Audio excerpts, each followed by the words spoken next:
the first thing I'm going to do is I want to have our two panelists introduce themselves. And so we'll start off with Tony. Go ahead.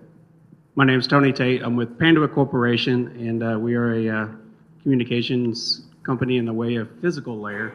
And so what we do is we're kind of the bridge between the IT and the OT. Better way to put it is we're Ethernet plumbers.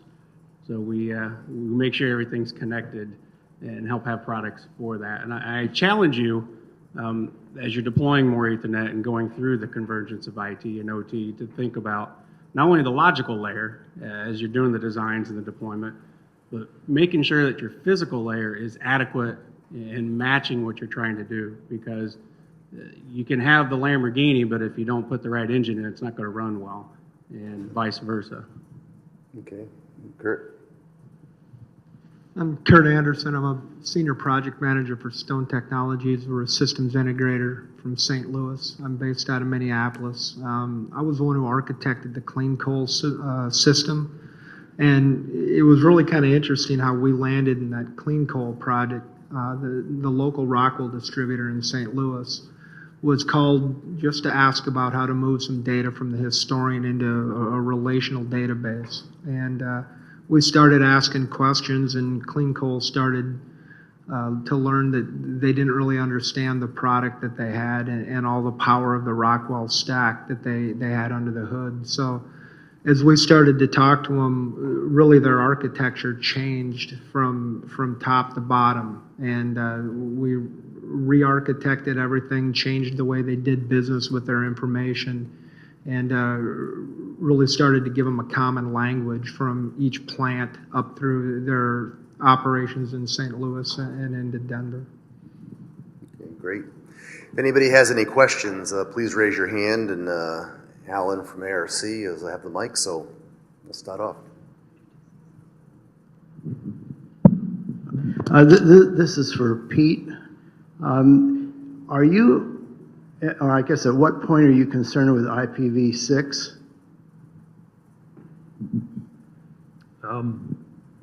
We haven't really taken a strong interest in IPv6 just because we don't see the address space in our plants being consumed. With RFC 1918 address space, we believe there's enough for Kimberly-Clark to be able to consume the devices.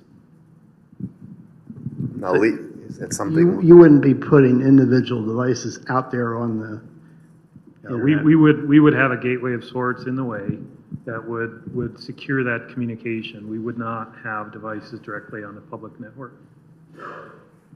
Okay.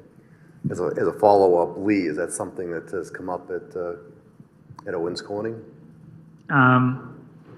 Yeah, our IT group, from a network standpoint, is looking into IPv6 and making sure that switchgear software, switchgear hardware that we purchase is, to the greatest extent possible, supports IPv6 going forward. So, but it's not something that we've implemented at this moment. Okay. Is that something, Kurt, that you've seen in any of the projects you've been implementing? No, not really. It's not my space. Okay. Same, Tony? No, pretty much everybody's IPv4. Okay. Next question. Yeah, Haresh Malkani from Alcoa.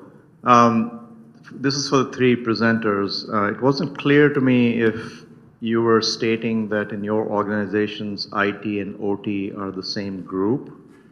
And if so, is that reporting relationship through the CIO, or is that through some operational leader in the business?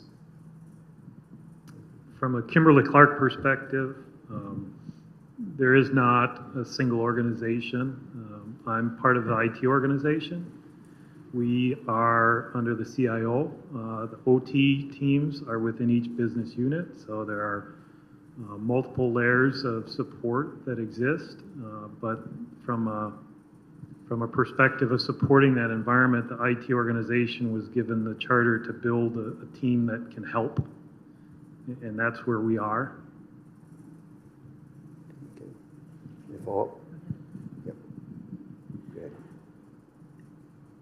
I've been thinking a lot during this talk about exactly that question. We have an IT group in Denver, and we have a controls kind of OT group in our St. Louis office that works in all the fields.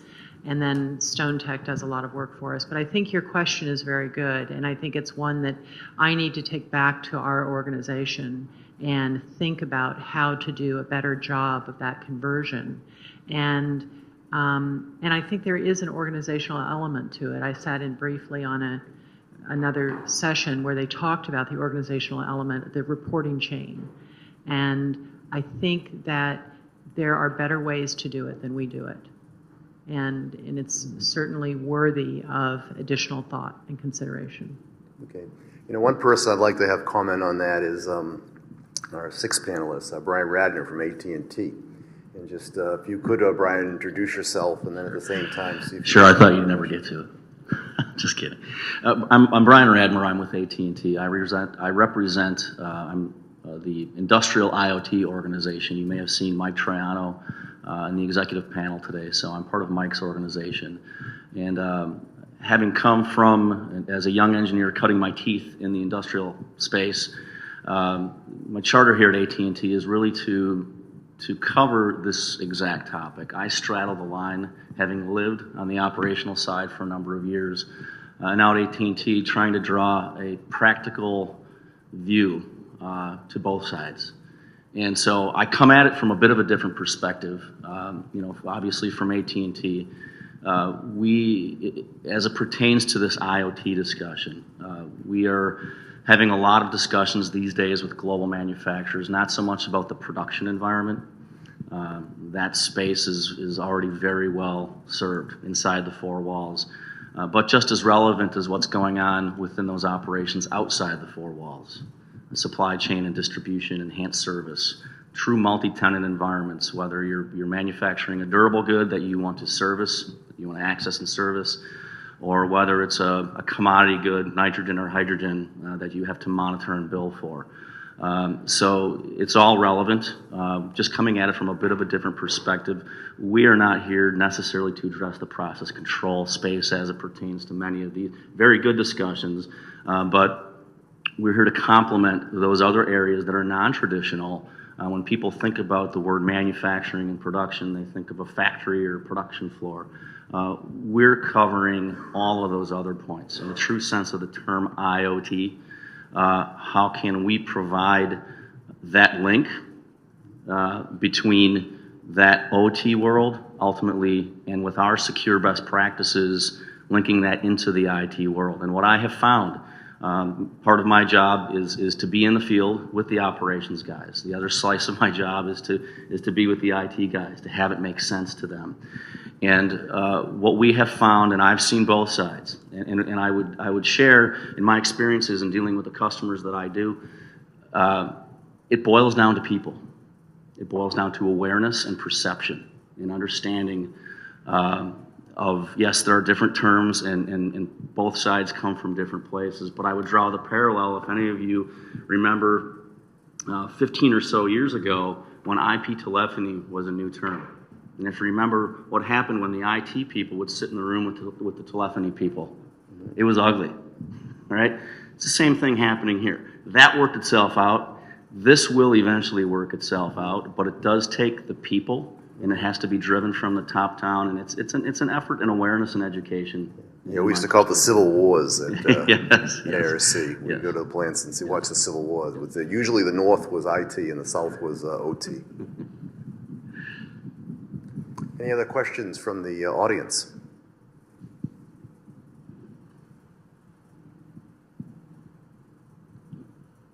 In the old days, we dual ported servers, one port going down to the control network and another port going up to the corporate or the plant network. But today the solution seems to be install a firewall. And those firewalls at my company are incredibly effective because no traffic gets through whatsoever. The work process to get access through the firewall usually involves your first child, and 3 months of waiting. Do you all have any similar experiences or any recommendations on how to manage these firewalls so that they provide the security, but yet they don't shut down the critical business needs to have access through up and down through it? Anybody want to jump on that? I'll just say real quick, there are instances where we do the porting that you talked about, with the dual NIC, for example. We found that and the combination between that and application whitelisting, which is what we've recently started to do, can be quite effective. So nothing goes through unless it's on a list of approved stuff. So as opposed to blacklisting, it's whitelisting.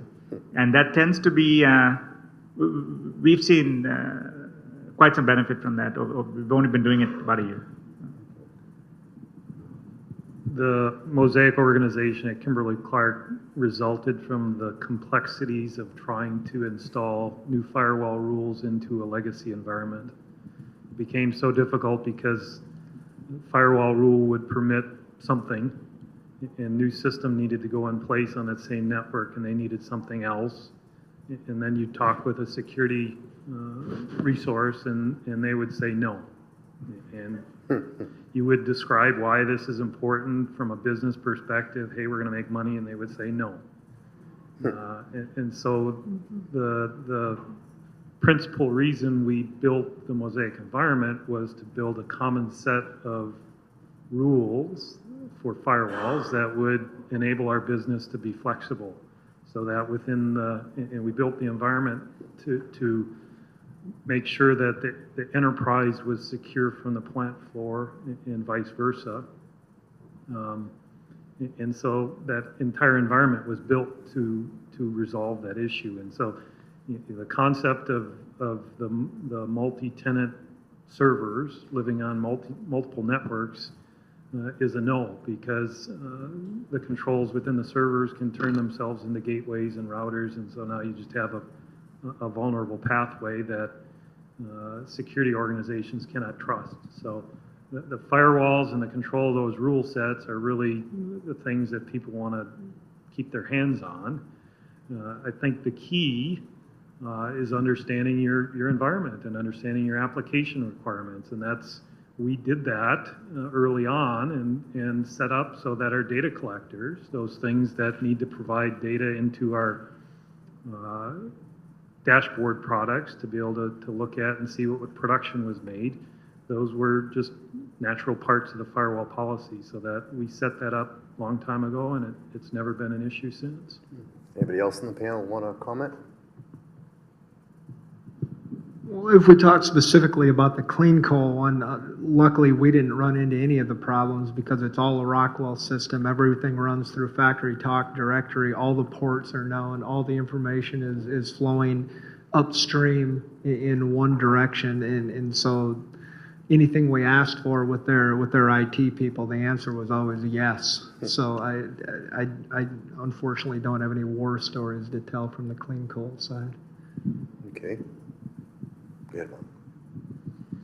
Does the cooperation of IT and OT help cybersecurity efforts and lessen risk, or do you think it's makes risk greater, or is it independent of the amount of risk that you see? And in your organization, if you had the sign by the door that said our last cybersecurity incident was X number of days ago, what would it say? I guess to answer your first question, I think there is reduced risk anytime people get together and understand what that risk is. I think from our standpoint, and I think it's similar to Kimberly-Clark from the presentation, is that the OT side, the concept doesn't exist on what that means, right? What does it mean to secure the data? I don't think that exists. So getting the understanding to a place that you can accept that as a problem to be solved can be very useful. The IT side, of course, gets the risk, and it's primarily driving that security, right? It's really getting the OT guys to understand what that means and why it can be better, and why it won't make their stuff non-accessible at the end of the day. Okay. Anybody else? I think the key difference is risk tolerance. You know, IT has zero risk tolerance, and the manufacturing folks have an abundance of risk acceptance. So it's trying to find that fine line to say, how do we know what is acceptable and what is unacceptable? But does the convergence make it any less riskier? I think, to Lee's point, the sharing of knowledge reduces the risk because you know more what's out there and you know what to protect. I think the answer to that question also is a matter of perspective. I think some of these answers are coming from the perspective, again, of process control in a production facility, very secure environment. I would answer that from my perspective. I spend a lot of time in the field looking at distributed SCADA systems, tens of thousands of RTUs out in the field. In many cases, very insecure, very unsecured. And so, so to that end, I would say that creates a lot of risk. The more endpoints and the more access ports that are out in the field, there's a higher potential there for something to happen. So yes, the risk goes up. So again, I guess my answer to that is it depends on the use case, on the application, and on the perspective of who you're asking. If you're asking the SCADA guy in the field, you probably know how he's going to answer that. But from my perspective, you know, if we're plumbing that data into a secure corporate environment, you know, we're bringing on 10,000 endpoints. Certainly, we are minimizing risk, but as it stands today, there is a lot of risk that I see out there. But you know, we're doing. Hopefully, we're doing something to fix that. Anybody else? Since you dutifully avoided the sign by the door part of the question, I assume that that's not a metric that you'd be willing to share internally or externally. It's not a metric that we collect. You know, we don't know. I think that's one of the key things is when the gentleman suggested that this morning, it's like, that's a great idea. I'd like to know kind of our status, but you know, I think we would know that on the enterprise side, but within the plant floor systems, that's information we just don't have at our fingertips. Okay. Good. This is Ken Berger with Owens Corning. So this is not directed at OC because I know the answer. So more so towards KC, the other manufacturing up there. So when something breaks on the manufacturing land, who directly takes the calls and support when that happens? Does it come up through your organization, which is reporting up a different structure, and so on? We have, the plants are responsible for their operation. So they've essentially, they've sourced to us the configuration, the basic configuration of switches and systems. But when it comes to the supportability or the uptime of that environment, they own the change control, they own the power, they own the process. We get involved only when they call us. So they're the troubleshooters, but they don't have the tools or the skills to do that. So we are engaged quite often to resolve problems that should have been solved locally. So I guess a follow-up to that. So who owns the definition of the topology at the manufacturing level in the creation of those standards? Yeah. So there's shared, we have a governance body that guides us and tells us, and that's made up of engineering sectors and people from our different groups to say, this is what we want the business to be like. This is what we want the environment to behave like. And so we take that feedback and we do the research to come up with the standards and the components that we can use to achieve their business goal. Anybody else want to comment on the question based for their own either organizations or from projects that they've participated in? Okay, good.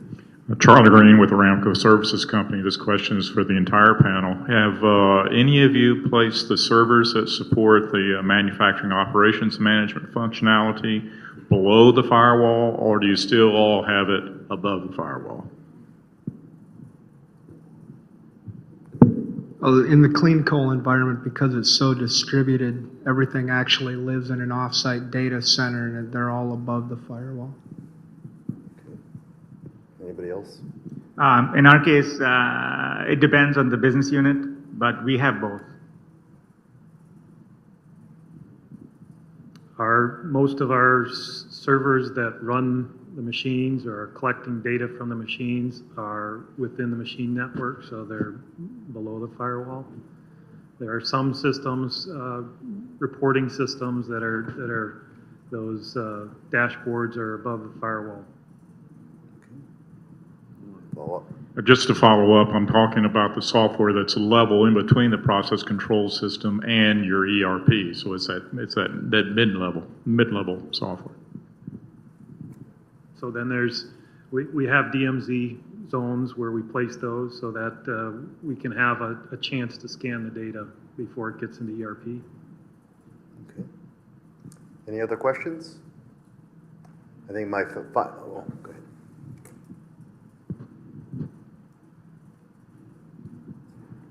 Paul Thomas, I'm actually one of the systems engineers that worries about the equipment not working when we get IP pushes to it. So, but the question I had actually was related to controlled access. So there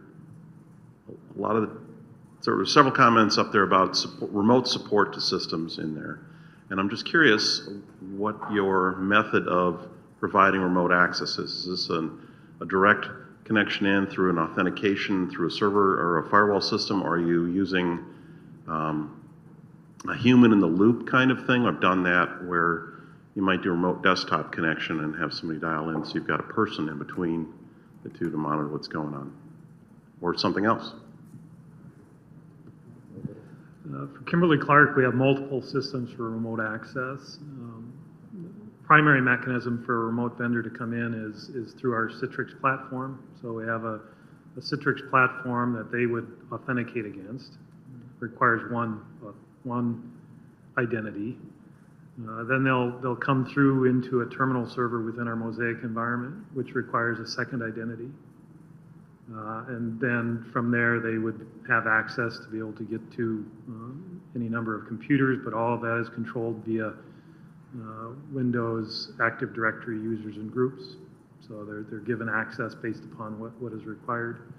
We have another approach where we have direct partner-to-partner VPN connections, where we have a large enough organization that has a presence where they want to bypass that Citrix environment, and then we have agreements between companies that acceptable use agreements that control that, but they still have the terminal server layer that they have to go through. In Owens Corning's case, it's scarily similar to Kimberly-Clark. So yeah, so we've got the B2B trusted VPN connections, and then we also have multi-level authentication when people come in and they're not using the B2B. VPNing in authentication to get onto some sort of remote control server, and then further role-based security to get to the actual application. Anyone else from the panel want to comment? In the clean coal system, because again they're so distributed and spread out all over, but the system is still very streamlined, and so all the servers that need access are in one place, and it's literally a single VPN connection to that server stack, and then you can go downstream to the local plants from there. But the entire system is also covered by one Active Directory. So it's just one set of credentials for everybody, including us as integrators. We exist on their Active Directory, so it's a very simple remote access. Well said. Well, I think that'll have to be our last question, just based on time, because I certainly don't want anybody to miss the Siemens event tonight at Epcot. But join me in giving the panel and the speakers a round of applause, because I think they all did a great job. Content was good.